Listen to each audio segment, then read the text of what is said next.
पूरब का पेरिस राख के ढेर में तब्दील हो गया है।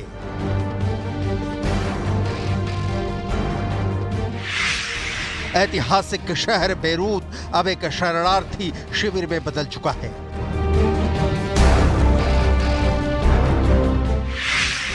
बेरूत गाजा की तरह मलबों का शहर बन गया है।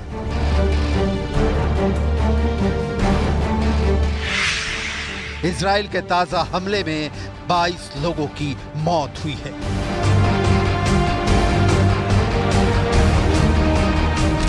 अब हालात और खतरनाक हो गए हैं क्योंकि इजरायली हवाई हमले दक्षिण लेबनान से राजधानी बेरूत तक पहुंच गए हैं। दक्षिण बेरूत पर जारी हमले अब बेरूत शहर के केंद्र में भी हो रहे हैं। लेबनान के शहर बेरूत पहुंचा हूं और मुझे इर्द गिर्द दिख रहा है कि काफी धुआं है। देखिए धुआं कितना है, काफी सारा धुआं इर्द गिर्द है। ऐसा ही लग रहा है कि कहीं पे मिसाइल या रॉकेट गिरा हो, उसी का धुआं मुझे यहाँ से साफ दिखाई दे रहा है। दक्षिणी लेबनान के शिया बहुल इलाकों से हिजबुल्लाह के समर्थक और आम नागरिक अपनी जान बचाने के लिए उत्तर की ओर भाग रहे हैं और बेरूत शहर में शरण ले रहे हैं। हालात इतने बदतर हो चुके हैं कि लोग ठिकाने की तलाश में समुद्र किनारे रहने को मजबूर हो गए हैं।